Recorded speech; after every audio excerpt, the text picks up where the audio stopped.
Now, after a real fun and exciting Friday, we saw the markets take off. Ethereum started to rip. A lot of the altcoins started to rip. Now we're seeing weakness across the board. You can see a lot of the altcoins pulling down anywhere from like 3 to about 10% on average. So a little bit of red. If people were buying the tops, I'm sure they'd be feeling the effects. But as you can see, Bitcoin on the 15 minutes looking pretty juicy. We're in a bullish crossover based on the EPIQ trading strategy. We are testing a liquidity sweep of support. So this was all an active area. We could see a regular bullish divergence because you're seeing higher lows on momentum. You're also seeing higher lows on the CCI. So I'm looking at this on the shorter term to look a little more bullish, but I am definitely watching for weakness on the medium term to see if we can kind of balance this, find some sort of structure, maybe finalize a support level, things like that, that we just haven't truly done on the longer time frames just yet. And something else that's really good to look at is the volume change in the last 24 hours. And you can see everything is green. Ethereum 124, XRP 111, Bitcoin 58%, Solana 89, Doge 133. So there's a lot of money flowing in right now, even though price action is dropping. Therefore, that's why I'm kind of watching for some sort of support level. Not much going on in the macros today. It is a bank holiday for the UK, and not really much in the macros for the US. New home sales, and then FOMC member Logan speaks.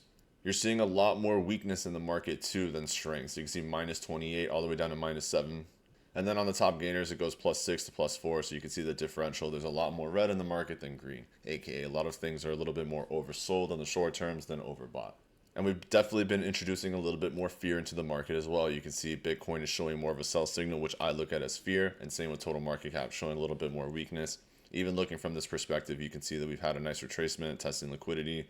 I wouldn't be surprised to see this maybe even test down to 100,000 with the correct weakness, but there's going to be some critical levels that we can stop at before that. This page is free, by the way, for anyone to use. This is the crypto macro dashboard on the EPIQ Trading Floor website. You'll see macro dashboard. All you have to do is create an account, and you'll be able to use this for free with a bunch of other tools that are for free. And then if you want the all access pass, which is like my trade alerts, the trend signals, overlays and oscillators on TradingView, members only live streams, things like that, that's this button here. There are limited seats. And then there is one-on-one mentorship spot left for anyone that wants to take that trade to the next level in a more hyper-focused hand-holding type of setting.